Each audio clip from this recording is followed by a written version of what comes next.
I want to start off by giving all praise, honor, and glory to the Most High God, Yahweh, Bahashem, Yahweh Shai, Bahashem, Rechach Quadash. Double honors to the apostles, elders, and bishops at Great Millstone for teaching me this truth. It's your brother Rabbi Knapp coming out with a lesson, Lord's will, is edifying to the Lord's elect.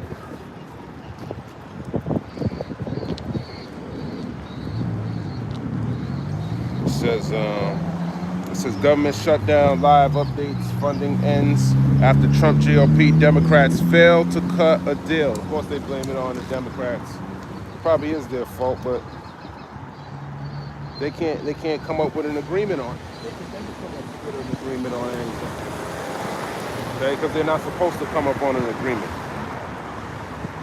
okay? There's no agreements anymore, man. Just war. People being more divided so we can bring forth prophecy and the Lord can do his thing. Okay, it's the book of Mark chapter 3. I'm going to start at the top. And he entered again into the synagogue, and there was a man there which had a withered hand, and they watched him whether he would heal him on the Sabbath day that they might accuse him. And that's what a lot of people do, man. They watch you.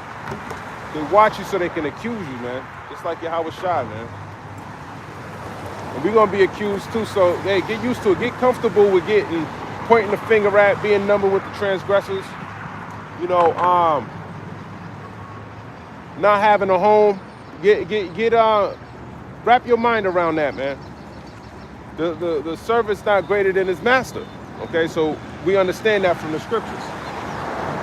Mark 3:3, and he saith unto the man which had the withered hand, stand forth. That's talking about Yahweh Shai. Okay, he's the one who's gonna heal this man that got the withered hand, and the Sadducees and Pharisees are watching him so they can accuse him like a devil, like the 2/3 that they are. Not all of them. Some of the Pharisees were righteous, and I believe some of the Sadducees were righteous. I think it was just the Pharisees, but because it tells you in let me see. Was there a righteous Sadducee? Let's Google it. Was there a righteous Sadducee?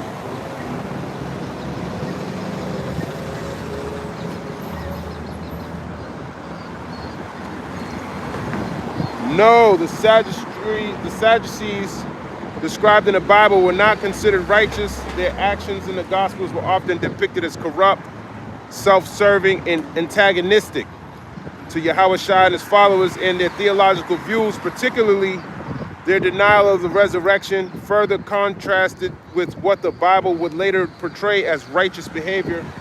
While their name might have a connection to the Hebrew word of righteous, Tazadaq, or the name priest Zadok, the biblical texts and historical sources do not portray them in a positive or righteous light. Okay, so there's a precept that I'm thinking about. I can't think of it off the top of my head. I know it's in Acts though. Pharisees. Okay, and it says, I put in, was there righteous Pharisees? It says, yes, there were righteous Pharisees in the Bible, with Nicodemus and the Apostle Paul being prominent examples who displayed true faith and a change of heart rather than self-righteousness, while many Pharisees in the Gospels are depicted negatively for their hypocrisy and self-righteousness. Others, like Paul, became believers and leaders in the early church, demonstrating that the label Pharisee did not inherently describe an unrighteous person. Okay, so it was that precept that I'm thinking about. The Sadducees didn't believe in the resurrection, KJV. I think this is it. Acts chapter 23 and verse 8, for the Sadducees say that there is no resurrection, neither angel nor spirit, but the Pharisees confess both. So that's why, man, it's a theological view on the scriptures. Okay? You know, the Pharisees, just like nowadays, the Sadducees tell you, all these schools, these theologians, they tell you that there's no resurrection. I mean, there's no reincarnation. They tell you that, they don't believe Babylon's gonna be destroyed. And this is what they go to school for, to learn these lies. Hey, good morning. Good morning. You know, that's what they go to school for, to learn some lies, man. All these things is true if you can receive it through the Spirit. Book of Mark, chapter 3, and verse 4, and he saith unto them, is it lawful to do good on the Sabbath days, or to do evil, to save life, or to kill? But they held their peace. Yeah, that's right, man. You ask them righteous questions, man. Of course you're going to hold your peace. Okay, because you're always trying to accuse something that's righteous. That's a sign, man. It's just not biblical, but you find something, you're trying to find a flaw, you're trying to find something, man. You know, you got to watch out. Those are people you got to use discernment with, man. And that's what Yahweh Shah was. He didn't get all mad and out of shape, bent out of shape. Let them do what they got to do. That's what they were put on this earth to do, man. Everyone got a position they got to play out down here. Okay, you read Wisdom of Solomon, the 2nd chapter, talks about let us oppress the poor righteous men. Who do you think that's talking about? It's talking about these 2/3 in Esau, Edom. The whole 2nd chapter. Just adding more affliction to your bonds. You gotta pay attention to that, man. All before it is the Day of Atonement. You gotta look at the timing of all these things, man. That's using discernment. There's signs, there's holidays, there's all of this, man. You gotta weigh it in the balance. Okay? Some people's spirits, they just ain't right, man. This is the book of Mark, chapter 3, and verse 5. And when he had looked round about on them with anger, being grieved for the hardness of their hearts, he saith unto the man, stretch forth thine hand. And he stretched it out, and his hand was restored whole as the other. So he didn't allow it to stop him from doing what he needed to do. Okay, so that's the type of mindset of Yahweh Shah. He knew what they were trying to do so they can accuse him. Try to make his ministry seem as if the Lord wasn't dealing with him. And this is the only begotten son. This is his favorite. This is his only, this is numero uno. Okay? So how much more you down the rank somewhere, up high but down underneath Yahweh Shai, they're going to treat you the same way. Just like King David. When he was being anointed in 1 Samuel 16, they didn't expect it to be him. And that's how the Spirit works. It works with the lowly, the person you least expect. You know, people look at him, oh, he ain't nothing. That's the thoughts that come into their heads, man. But in all actuality, you weren't the anointed one. It was actually King David. His brothers, you know. He even fooled Samuel. Samuel was even fooled when he first went to go anoint David. He thought it was someone else. He thought it was his brother. And it wasn't. Okay? The Lord knows who is who. And he knows who are his. The book of Mark, chapter 3, in verse 6. And the Pharisees went forth and straightway took counsel with the Herodians against him, how they might destroy him. So that's the type of mindset. The Herodians are these damn Edomites. So if they were trying to already accuse you, they got the potential of working with your enemy against you too. So you got to use discernment when you're dealing with people like that, man. They're just your enemy. And all of this is going to be manifested when it's time, man. And then you wasn't using discernment, so your ass going to get caught up easily. You're going to be an easy, put your hands behind your back, you know. Meanwhile, if you were in the Spirit, you would have been cut this nigga off, man. Okay? You would have been cut him off because the Spirit wasn't right. That's why the Lord gave you this wisdom, knowledge, and understanding. That don't mean you fight and, you know, go back and forth with him. You know, it's just, it is what it is. You got to judge others the same way they judge. They calling people agents. They calling people, accusing them, pointing the finger. You got to look out for things like that. Okay, because we're going to come into a time where ain't going brother against brother, family members against you, you know, all of these things. That's why we hope that we can store up our riches in heaven while everything's good. This is the money. This is the spiritual currency we getting right now on this side, which is this wisdom, which is this doing this labor, trying to bring forth fruit for the Lord. And he tells you that he's not going to forget your labor of love. So when your ass is in a situation you don't think you can get out of, he's going to increase you in that moment. You ain't going to give up faith in that moment. He's going to direct your steps. He's going to guide you in that time. But you got to watch out, because a lot of these dudes are going to work with the Herodians. They're going to work with your government. Okay? A lot of people, they're scary, man, and you need to notice that. Not a bad thing. The Lord ain't give everybody, we don't know. We hope the Lord gives us the spirit to continue. You know? But there's just some people that, you know, they just gonna have to learn by fire, man. Don't be surprised when your ass is on the chopping block. Someone you thought you were cool with is the one who put you there. It happens every single day, man. Look at Jake in the street. They think they're tough as shit. Then you give them a steak bomb and they'll tell on their friends, man. Someone they done committed murders with. Someone that they done brought over their mama's house. Someone they were sat at the table and ate and brought them in the house, and none of that shit matters. It's the spirit. And if you can't discern it, then you're gonna put yourself at risk. The book of Mark chapter 3 and verse 6 again. And the Pharisees went forth and straightway took counsel with the Herodians against him, how they might destroy him. Okay, so they wanted to destroy Yahushua.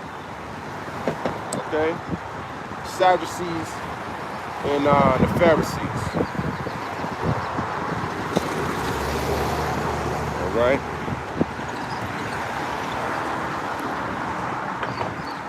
Mark chapter 3 verse 7, but Yahushua withdrew himself with the disciples to the sea, and a great multitude from Galilee followed him, and from Judea. So he withdrew himself. You gotta withdraw from certain situations, man. You ain't gotta always attack. That's using wisdom. Okay? That's wisdom right there. Withdrew himself.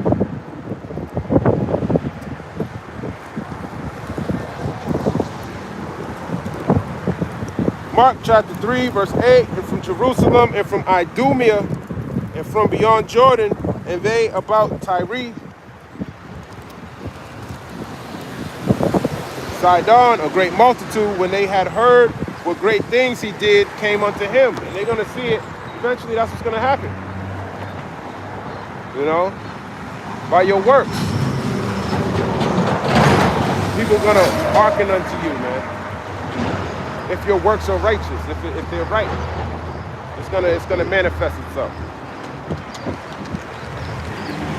The book of Mark, chapter 3, verse 9, and he spake to his disciples that a small ship should wait on him because of the multitude, lest they should throng him. Let's look at this word, throng.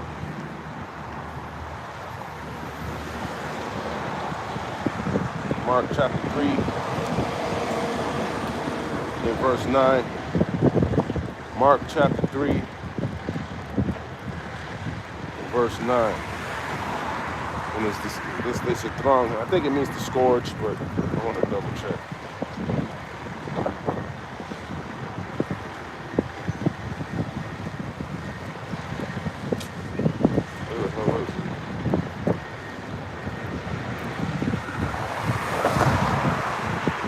They should throng him. To press as grapes, press hard upon a compressed way, narrow, straightened, contracted, metaphor to trouble, afflict, distress. So he wanted to keep a ship there.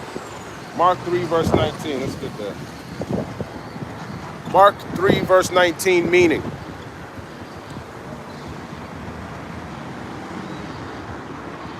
Mark 3:19 is significant because it concludes the list of the 12 apostles chosen by Yahushua, naming Judas Iscariot as one who would betray him. This verse serves a dual purpose. It reveals the flawed nature of you. What the fuck is this talking about? This doesn't know what it's talking about.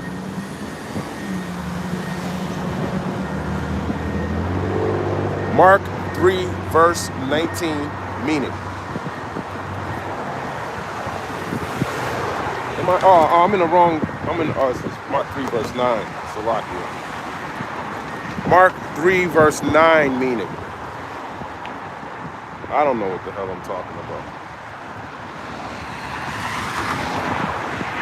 Yes, okay. The pressing crowds, Yahushua's fame had spread because of his healings and miracles. People came from many regions, so the crowd became overwhelming. They were not only listening, but pushing, trying to touch him for healing. The small ship as a safeguard, Hamashiach instructs his disciples to have a boat ready not for escape, but to avoid being crushed by the crowd. From this boat, he could safely teach the multitude, similar to what he later does in Luke 5 and 3.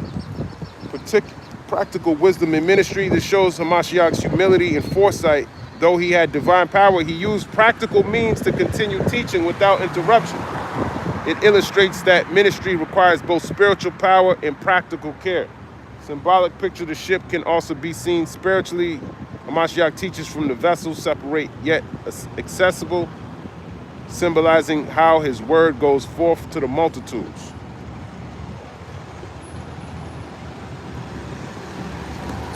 Okay, and what does strong mean? So to afflict, to distress,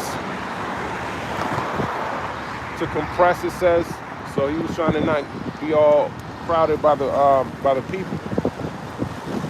Mark 3, verse 10, for he had healed many in so much that they pressed upon him for to touch him, as many as had plagues. Exactly. So they wanted to just touch him, so they can heal themselves.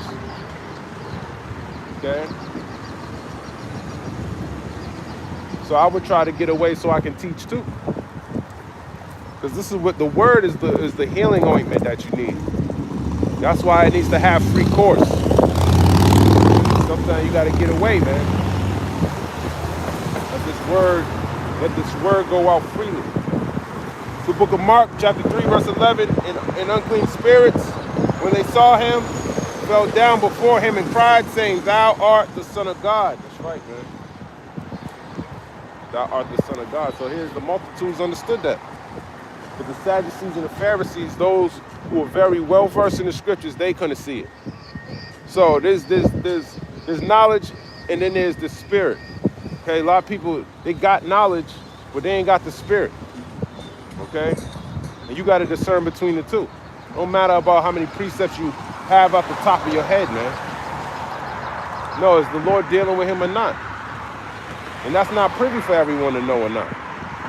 You might see somebody completely in the world, and the Lord could be dealing with him. But because you're so puffed up in your mind, you can't see that the Lord's dealing with him. Because you're looking on the outward appearance. You don't really understand these scriptures. This is a discerner of the thoughts and intents of the heart. You got to use these scriptures to manifest what's going on inside the person. Okay? And you're trying to explain something. How is he resonating with the word?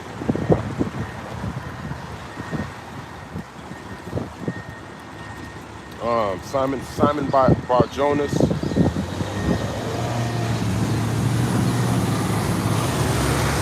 Simon Bar-Jonas, who do they say I am?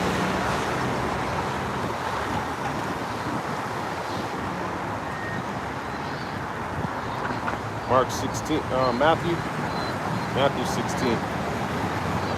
Let's grab that.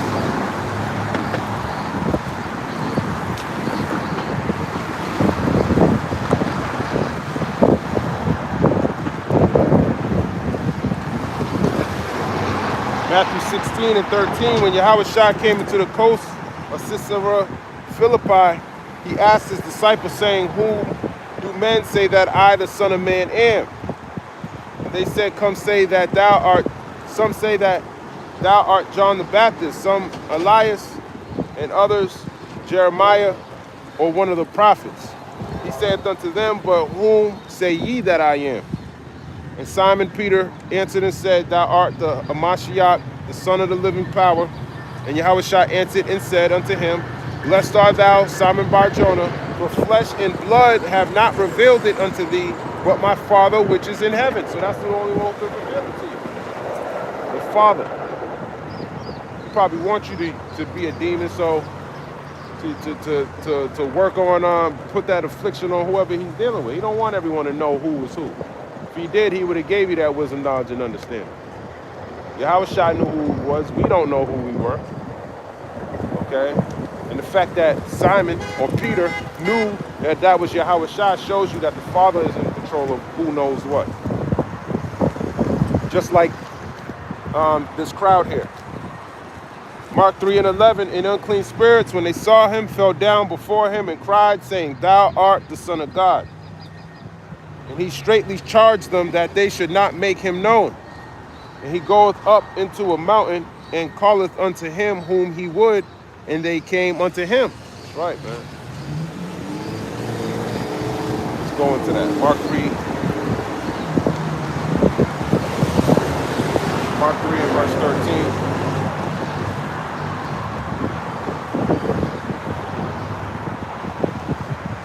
Mark 3 verse 13. Mark 3 verse 13 meaning.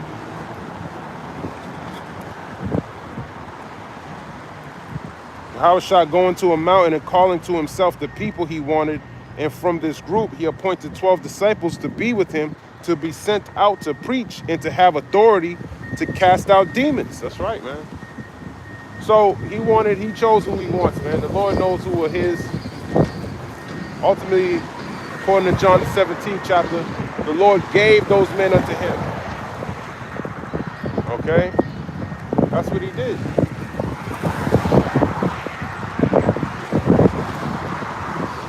It's the book of Mark, chapter 3, and verse 14. And he ordained 12 that they should be with him, and that he might send them forth to preach, and to have power to heal sicknesses, and to cast out devils.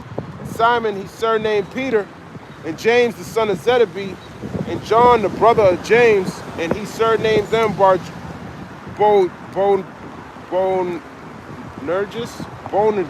Let me get that. Honestly. Boanerges.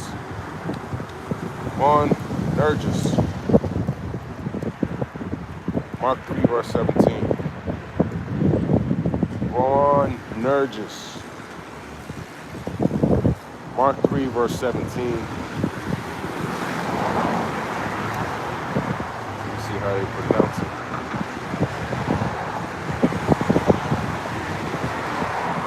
Strong's G 993. Ron Nargis. Sons of Thunder. A nickname given to James and John, the sons of Zebedee, by the Lord. The name seems to denote fiery and destructive zeal that may be likened to a thunderstorm. Man, that's a hell of a name. That's a hell of a name, man. Which is the sons of thunder. Let's read that again. Mark 3 verse 17. And James, the son of Zebedee, and John, the brother of James, and he surnamed him Boanerges, which is the sons of thunder. And Andrew and Philip and Bartholomew and Matthew and Thomas and James the son of Alphaeus and Thaddeus and Simon the Canaanite and Judas Iscariot, which also betrayed him. And they went into a house, and a multitude cometh together again, so that they could not so much as eat bread. And when his friends heard of it, they went out to lay hold on him, for they said, He is beside himself. What is that talking about? Mark 3 verse 20.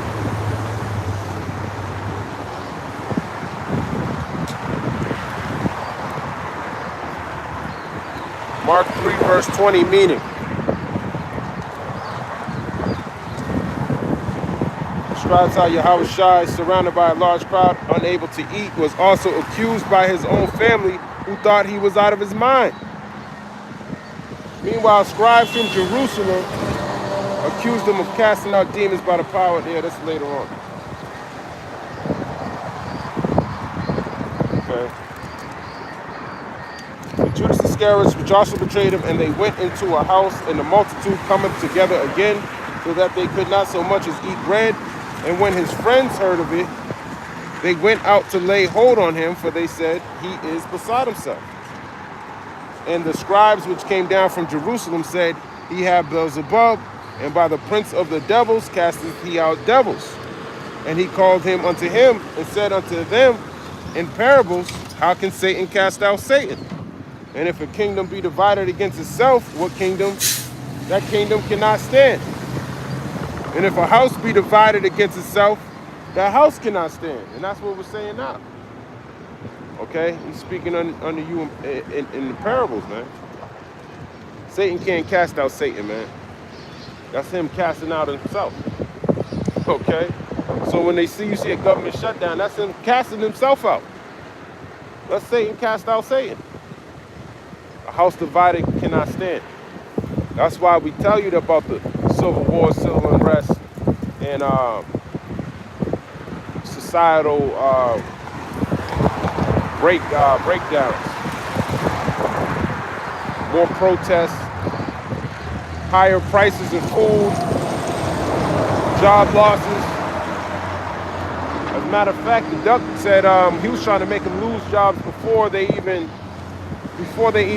went into a government shutdown, which is actually mercy if you really think about it. Why be working, not getting paid, hoping that the government come back and reimburse you? Nah, just fire them. Let them figure it out on their own. Since we can't agree on terms, and they're getting more and more divided. So that's the parable that the Lord's talking about, man. That applies today.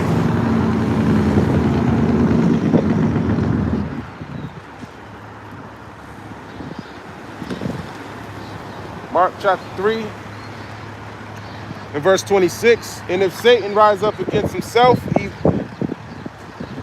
and be divided, he cannot stand but have an end. Yeah, if he rise up against himself, he's going to be divided and have an end. Simple as that. So let him fight. Just hope that the Lord, is dealing with you. I don't have a government job. So I'm sustained. And I'm glad the Lord put it on me to be in that spirit. To be in a position to be all right in today. Maybe not tomorrow, but today he got me. And yesterday and days, every single day before that. So I'm going to continue to believe and trust in him that he's going to make sure I'm good in the future too. It's the book of Isaiah 19, verse 2. And I will set the Egyptians against the Egyptians, and they shall fight, every one against his brother, and every one against his neighbor, city against city, and kingdom against kingdom. And that's talking about civil war. Okay? That's prophesied to happen. Mark chapter 3, verse 27. No man can enter into a strong man's house and spoil his goods, except he will first bind the strong man, and then he will spoil his house. So he can't rob you until he binds you.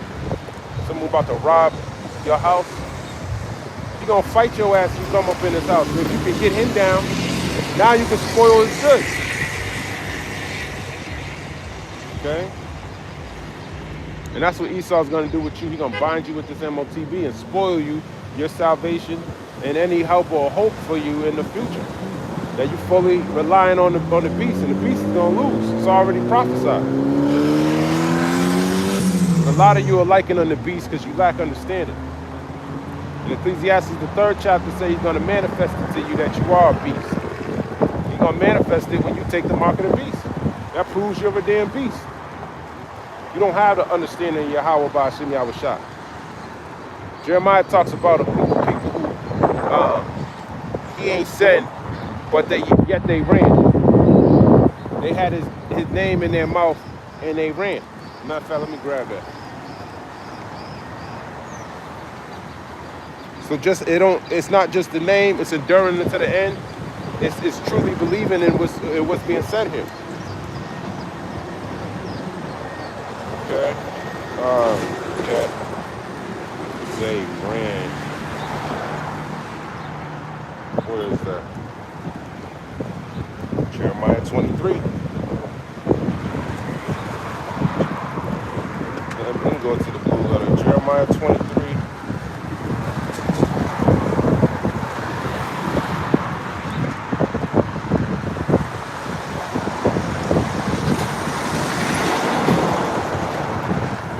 Jeremiah 23 and verse. I'm gonna start up a little bit. Oh, I was in the wrong chapter. Okay.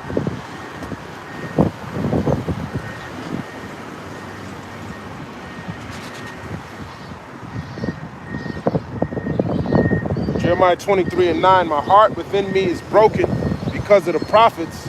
All my bones shake. I am like a drunken man and like a man whom wine have overcome. Because of the Lord and because of the words of his holiness. For the land is full of adulterers.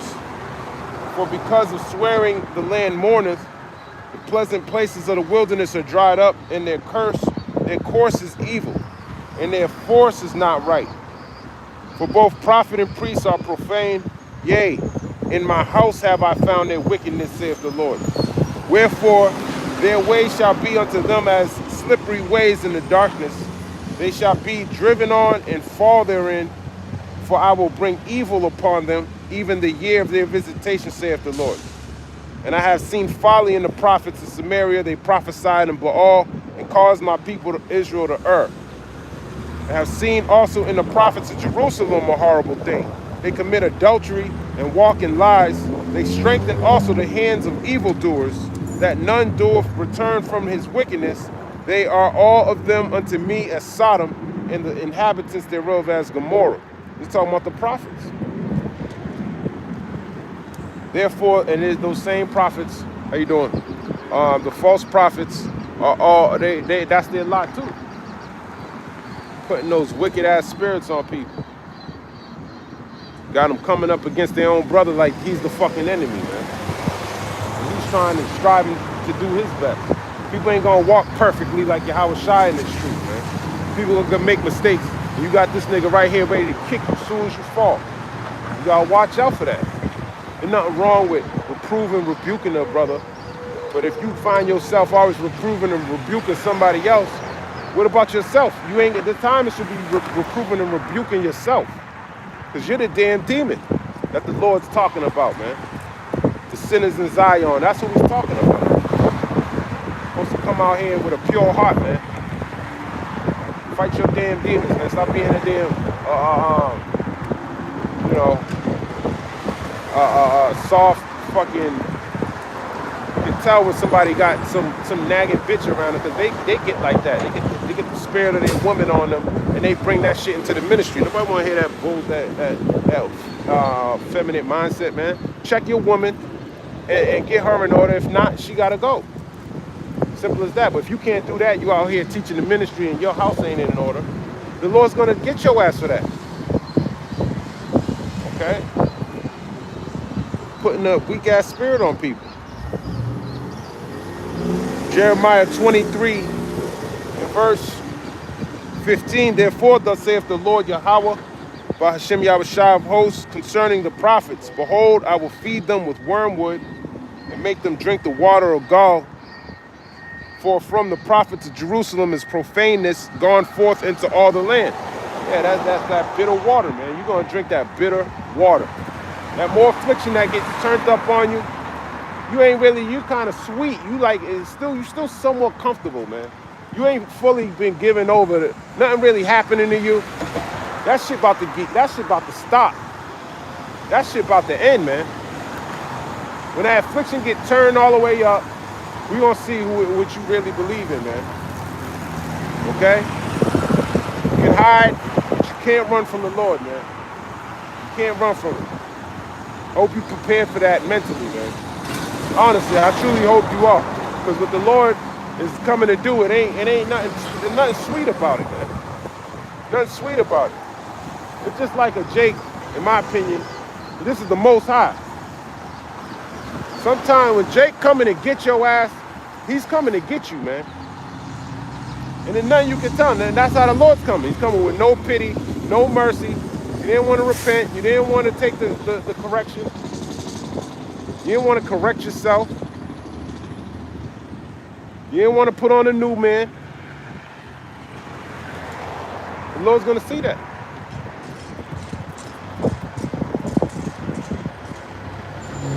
Jeremiah 23 and 16. Thus saith the Lord of hosts, hearken not unto the words of the prophets that prophesy unto you. They make you vain. They speak a vision of their own heart, and not out of the mouth of the Lord. That's why you gotta watch that. People make you vain. You gotta watch who you're listening to, man. If they allow vanity and all that in their own lives, don't let them use this word as a cloak of maliciousness to put it upon you. You gotta have spiritual discernment, man. And see if they really are who they say they are. And I doubt that that's the case in a lot of circumstances, man. And the Lord gives you plenty of ways to discern things like that. But it starts with this wisdom. It starts with this wisdom, man. You gotta apply it. You gotta be humble, of course. But you gotta call the shit out. You gotta know within yourself, man, when something ain't right. You gotta know the difference between right and wrong. Him that serves the Lord and him that serveth him not.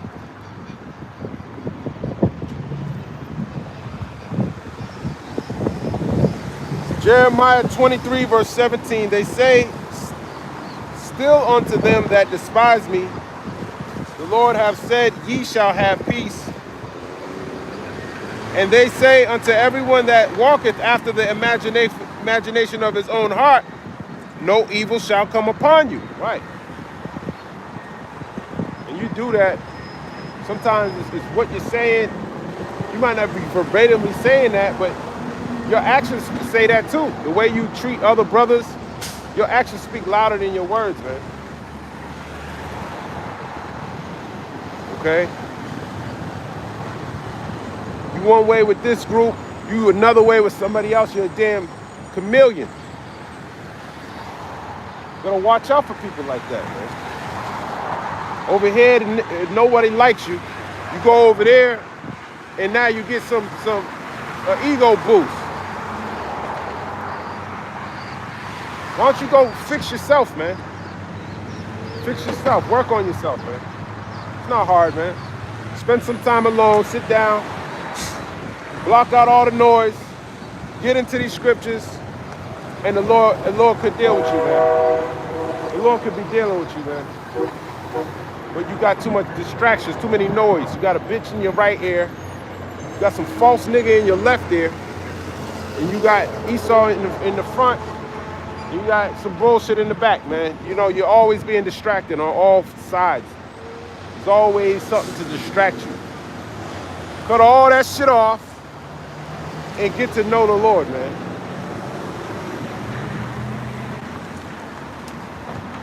Jeremiah chapter 23 and verse 18, for who have stood in the counsel of the Lord and have perceived and heard his word?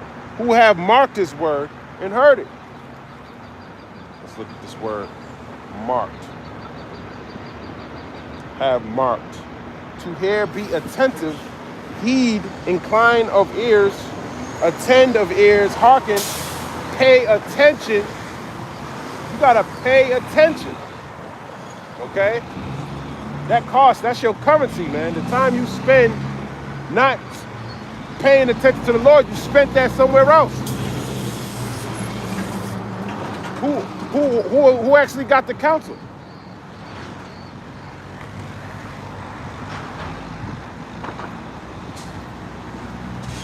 Revelation chapter 3, verse 18. I counsel thee to buy of me gold tried in the fire. Yeah, you gotta buy of me gold tried in the fire, man. You gotta pay attention. That's how he's counseling you with. Okay? So if things are distracting you, that's less time you have to be occupied in this word.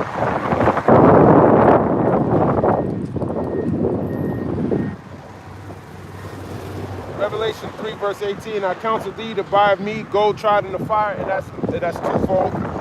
It's this word. It's the elected Israel. That's the gold tried in the fire. You should be listening to them too, because they got the word too. That thou mayest be rich. Yeah, we're rich because we got the prophecies, we got the promises, we got the service of the Lord. So we're rich. And white raiment, yeah, your garment, your understanding of the scriptures, that's what makes you white. That's what makes you righteous. That makes you pure. Okay? That thou mayest be clothed. We're gonna need to be clothed because the Lord is gonna be looking to purge this place of iniquity. We need a covering. Baruch talks about a double garment. You got two garments on, less of yourself is going to be exposed. You want to have a full covering on. Ultimately, it's symbolic of Yahweh Shai, but it starts with this wisdom, knowledge, and understanding. Let me grab that.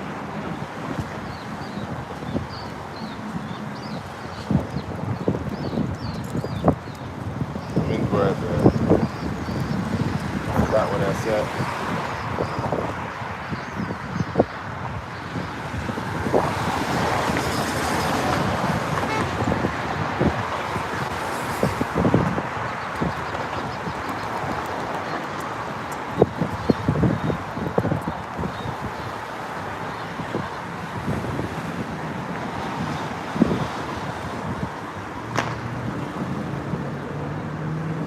Baruch chapter 5,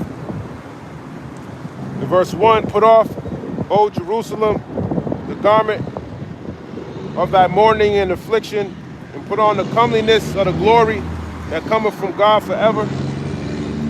Cast about thee a double garment of the righteousness which cometh from God, and set a diadem on thine head of the glory of the everlasting. Right? It's like putting on this wisdom, knowledge, and understanding. Okay? You gotta have it on you, man. And you gotta pay attention, man. You gotta really get into this thing wholeheartedly.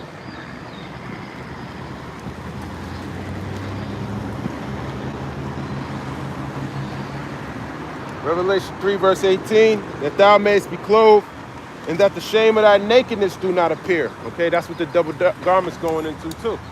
The shame of thy nakedness do not appear. Okay. Thinking of that precept when Elijah said, give me a double dose of the Spirit. Elisha asked for a double dose of the Spirit from Elijah, KJV.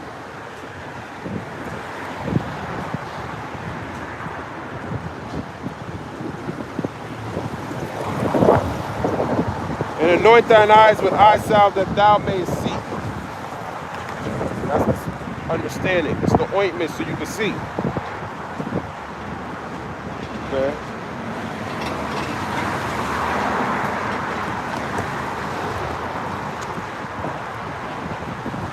2 Kings chapter 2, verse 4.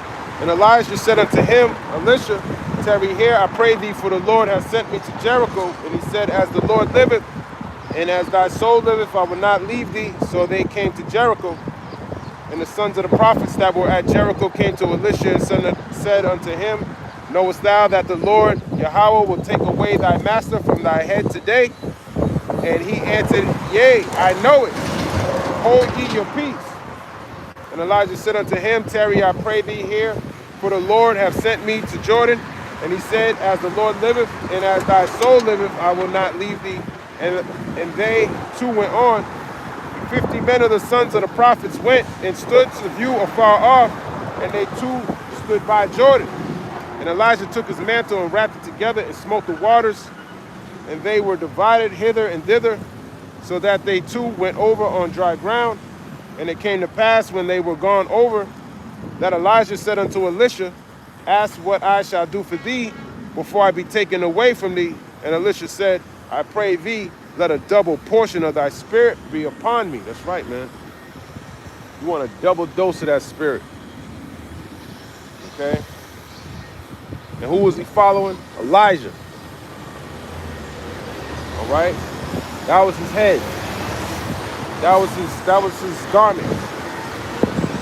It's ultimately the wisdom, knowledge of the Lord, man. At that time, the prophecy that applied at that time, the New Testament wasn't here. The But now we got the old, the new, and the apocrypha, man. You need to know all of that, man. You need to know every single precept in all 80 books. It's like 66 in the New and the Old Testament, and then 14 in the apocrypha if you got the Cambridge version of it. Those 80 books should be well understood. There's a lot of knowledge in there. And there's a lot of looking up things and looking up words, going into Old English, Greek, Latin. Shit, the apostle even be going into Italian. So he be going very deep, man. He be even going to Italian, man.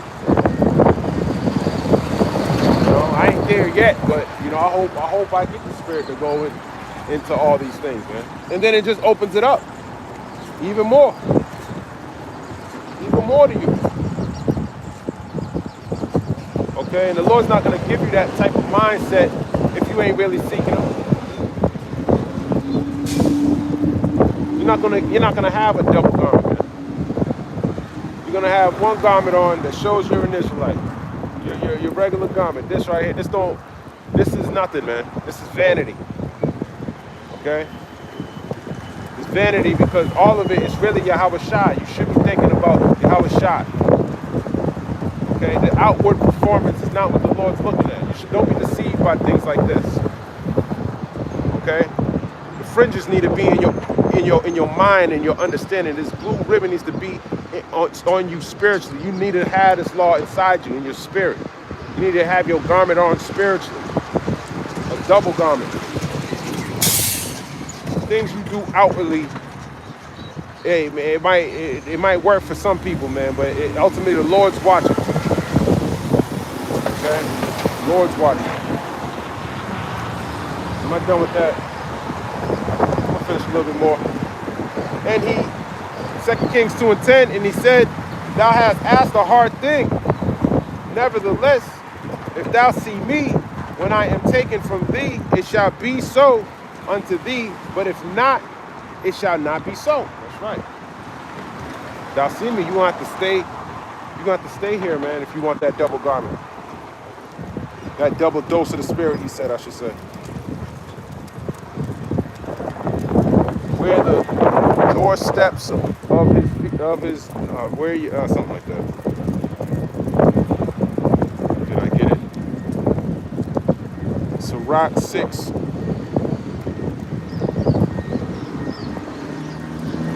Sirach 6 verse 36. It's not giving me in the KJV for some reason.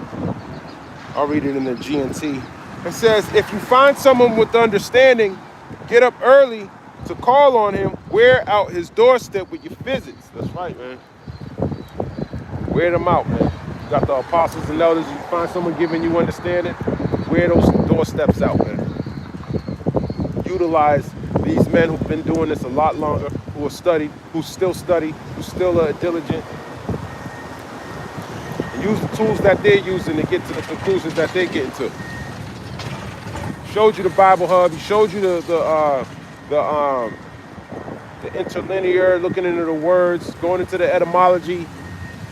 These are tools that he used to get to the conclusion. Okay, the Blue Letter, the Bible Hub, the compact Zondervan Bible Dictionary. If you want to go into the Ben Yehudi, go into that. You know, going back to the Paleo Hebrew. You know, to even get the sounding of the words correctly. So now you can pray in the purest form, man. Come on, man, that's beautiful. You know?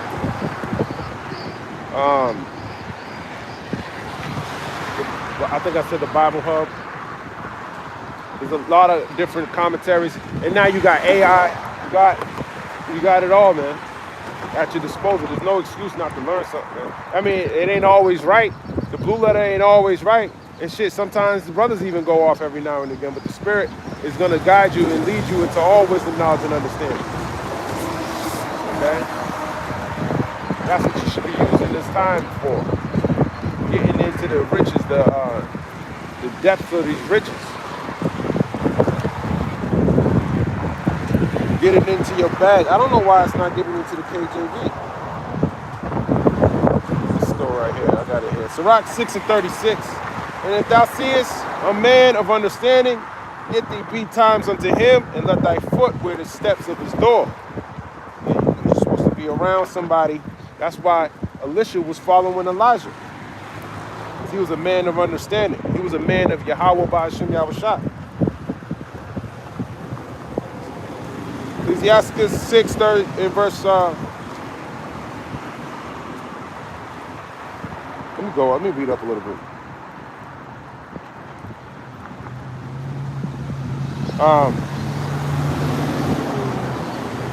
Ecclesiastes 6.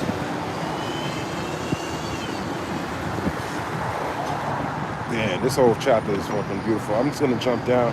Ecclesiastes 6, I'll start at 30. For there is a golden ornament upon her, and her bands are purple lace.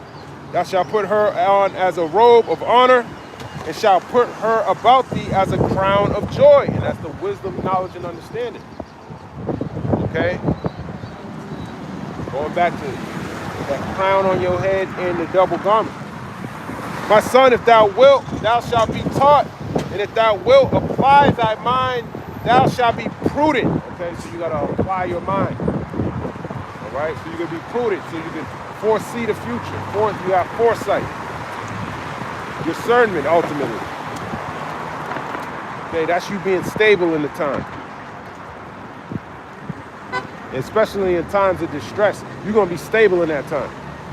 He's going to sustain you. You might be thirsty as hell, and there might be some contaminated water in front of you, and you're not going to drink it, man. You're going to trust the Lord, what he said. He's going to feed you, he's going to drink. He's going to servants shall eat, and my servants shall drink, man. You're going to have clean water to drink. However the Lord manifests it, it's going to happen. And if you do drink poison, you will live. Okay? Let's grab that too.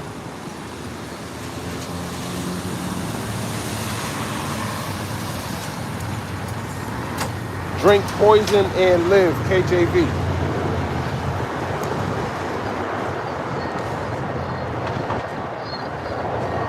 Mark chapter 16, verse 18, they shall take up serpents, and if they drink any deadly thing, it shall not hurt them. They shall lay hands on the sick, and they shall recover. That's right, man. If they drink any deadly thing. Back in the book of Sirach, chapter 6, and verse 32, my son, if thou wilt, thou shalt be taught, and if thou wilt, apply thy mind, that thou shalt be prudent. Let's look at this word prudent. I can't look at it on this. If thou love to hear, thou shalt receive. If thou love to hear, thou shalt receive understanding, and if thou bow thine ear, thou shalt be wise. Okay, so you gotta bow thine ear. You gotta listen. Stand in the multitude of the elders and cleave unto him that is wise. So you got the elders. You got to cleave unto him that's wise, man. Psalms 37:7 says, mark the perfect man, because the end of that man is peace. Okay, so, hey, man, whoever you attain to, hey, follow them, man. Go that way. Go follow those men. But don't think everybody is nah. You got to have, not to say that, there's a lot of different spirits out there, man. You know? So you gotta watch out and make sure your spirit's right, man. Listening to everybody, man, you're getting a lot of different advice. You might as well go straight to the source, man. Go to the elders. 40 plus years of wisdom. Go get a double garment of that. See how you like that. Eat that. That'll sit your ass down. You want to be wise? Go listen to those men. How you doing today? It's good, man. You have a good day, brother.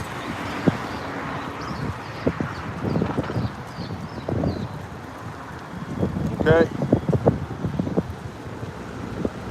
Ecclesiastes chapter 6, verse 35. Be willing to hear every godly discourse, and Let not the parables of understanding escape thee. Yeah, so hear every godly discourse, but from a wise man. Okay? You know, using the elders, for example, they go into the history of how this ministry even started. A lot of us wasn't in there, in these schools, and, you know, a lot of people came in 2007. You know, that's kind of coming in late. If these brothers been here for 40 plus years, 2007 too, even though, you know, time flies. But think about how before even the YouTube, it was on, before brothers were even going on YouTube, men were out there, just out there, man. You know? That's beautiful. You know, showing you the faith that brothers have, man.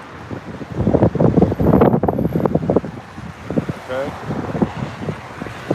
We're gonna need a lot of faith in the time that we come in, man. This devil wants to use the whole damn country. He want to use Chicago as a training ground for the military, man. Right around the time the government is shut down and jobs are being lost, this devil know what he's doing. We see it. Right around the time other countries are setting up digital IDs, that's coming here. Okay? So don't let these parables escape you. Ecclesiasticus 6 verse 36, and if thou seest a man of understanding, get thee betimes unto him, and let thy foot wear the steps of his door. Let thy mind be upon the ordinances of the Lord, and meditate continually in his commandments. He shall establish thine heart, and give thee wisdom at thine own desire. Okay, so focus on the Lord, man. I'm gonna finish this 2 Kings 2:11. And it came to pass, as they still went on and talked, that behold, there appeared a chariot of fire and horses of fire, and parted them both asunder. And Elijah went up by a whirlwind into heaven. And Elisha saw it, and he cried, my father, the chariot of Israel, and the horsemen thereof. And he saw him no more, and he took hold of his own clothes and rent them in two pieces. He took up also the mantle of Elijah that fell from him, and went back and stood by the bank of Jordan. And he took the mantle of Elijah that fell from him, and smote the waters, and said, where is the Lord God of Elijah? And when he also had smitten the waters, they parted hither and thither, and Elisha went over. So he gave him that garment too. Elijah just split the waters, and now Elisha split the waters. Okay?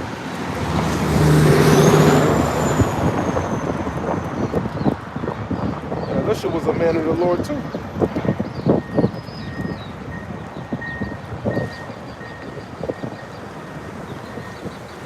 Jeremiah chapter 23 and verse 19. Behold, a whirlwind of the Lord is gone forth in fury, even a grievous whirlwind. It shall fall grievously upon the head of the wicked. Yeah, that's right. The Lord's going to fall grievously upon the head of the wicked. Right? He knows who's wicked. And it is what it is. Ecclesiasticus chapter 23.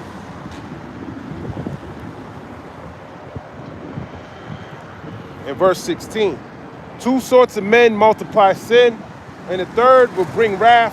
A hot mind is as a burning fire, it would never be quenched till it be consumed. A fornicator in the body of his flesh would never cease till he have kindled a fire. All bread is sweet to a whoremonger, he will not leave off till he die. A man that breaketh wedlock, saying thus in his heart, who seeth me? I am compassed about with darkness. The walls cover me, and nobody seeth me. What need I so fear? The Most High will not remember my sins. Such a man only feareth the eyes of men, and knoweth not that the eyes of the Lord are 10,000 times brighter than the sun, beholding all the ways of men, and considering the most secret parts. So he's watching you. You can't hide anything from the Lord, man. Okay? What you do behind closed doors, he sees that. He sees that your woman dominating over you. He sees that, man. And he sees you going out talking shit to others, using that same spirit that you don't want to fight against other people. She sees all of that. She might be the reason your ass get put to death. She might kill your ass. So she don't want to fight your demons, man. You better learn how to fight. All right? You better learn how to cut something off that don't belong there. That's the whole point of Micah 2:10, man. Arise ye and depart, for this is not your rest, man. You got to get out of that mindset that everything's just going to continue as it always was. It's not. Now I'm just going to fight, and then I'm going to fuck and make it up. Now we're good again. Now get the fuck out of here, man. Now I forgive her again. Get the fuck out of here, now. That's just done and away with, man. That's done with. Okay. Jeremiah chapter 23, verse 20. The anger of the Lord shall not return until he have it executed, until he have performed the thoughts of his heart.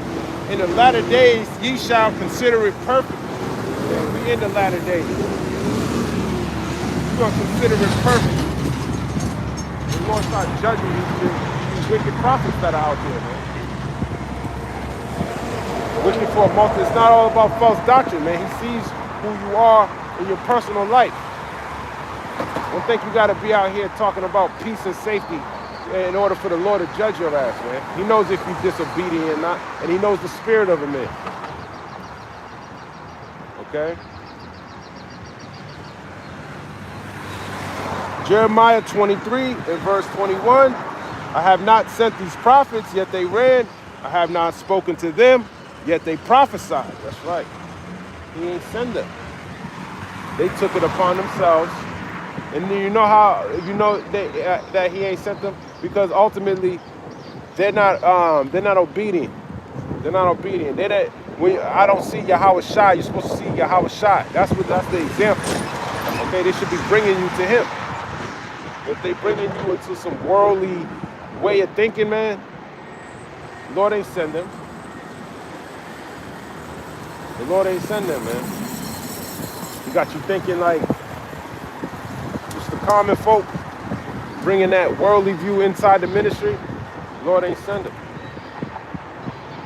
There should be a changing. Nobody's perfect. Don't get me wrong. But there should be a changing into the shit that you complain about, all the afflictions, man. And you should be counting it all joy, man. That the Lord is chastising you like a son. But that's the only thing. You got to get used to being uncomfortable, man. Certain people's actions, all of these things, you got to weigh it out. You got to weigh it out, man. But you got to do things spiritually. You can't be carnal, man. People do carnal things so you can get carnal, man. You do carnal things. You're supposed to remain spiritual. Not supposed to be fighting brothers and that's just, come on, man. That's just weak as shit. That's just weak as hell, man. I mean, if you got to fight. Shit, if brother want to fight, man, whatever. But you don't do that. If somebody hits you, then what are you supposed to do? What are you supposed to do, man? But I'm saying, like, you want to stay in the spirit is what I'm trying to say. Sometimes using wisdom, you don't have to fight. It's like Yahweh Shai, man. He was able to move around the Sadducees and Pharisees using wisdom. And we got to rely on that wisdom, man. Some of us ain't got swords. I mean, it ain't that hard to get one, but, some of us ain't got them. Some of us ain't got no crypto, no gold and silver. Some of us ain't got shit. Some of us only got the Lord, man. That's it. Guess what? That's enough, man. The Lord's on your side. That's it. That's all you really need. Okay? Let me grab that as a matter of fact. The Lord be with us. Who can be against us? If the Lord be with us, who can be against us?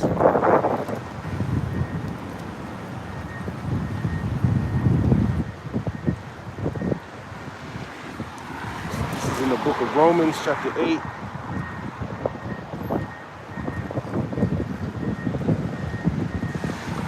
Let's start up a little bit. Romans 8, verse 28. And we know that all things work together for good to them that love the Most High, to them who are called according to his promise. According to his purpose. For whom he did foreknow, he also did predestinate to be conformed to the image of his Son, that he might be the firstborn among many brethren. That's right. You got to be conformed to the image of his Son. That's the best way you can be. That's why we tell you to keep the law, statutes, and commandments to the best of your ability. You should be practicing the Day of Atonement if you're in this truth, and not be, in afflicting your soul today.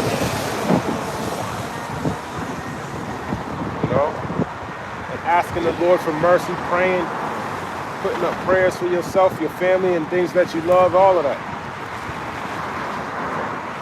Brothers too.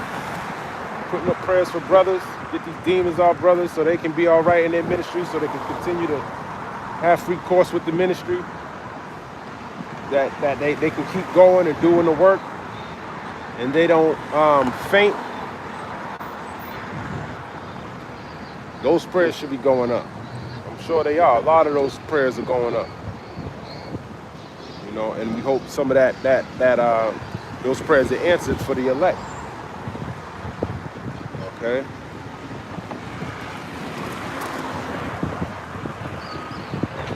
Romans 8 and verse 30. Moreover, whom he did predestinate, them he also called. So that's talking about the elect, whom he did predestinate. And whom he called, them he also justified. So that they're justified in the eyes of the Lord. They're perfect. And whom he justified, them he also glorified. Okay, so they're going to be glorified too. Just like Yahushua said, glorify thou me. Okay, the elect going to be glorified too. What shall we say then to these things? If God be for us, who can be against us? That's right. Who can be against us if the Lord is for us, man? And that's a major question. So no matter what you're going through, man, hey, just stand still. Yahushua about to return. He's about to fuck this place up anyway.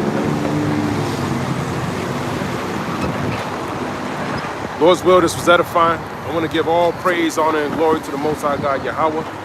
Ba'Hashem, Yahushua, Ba'Hashem, Acha, B'dash. Shalom, Abba Baba, Kwam Yasharala, the Wada Malat, Yahweh Ba'Hashem, Yahushua, Barakatah.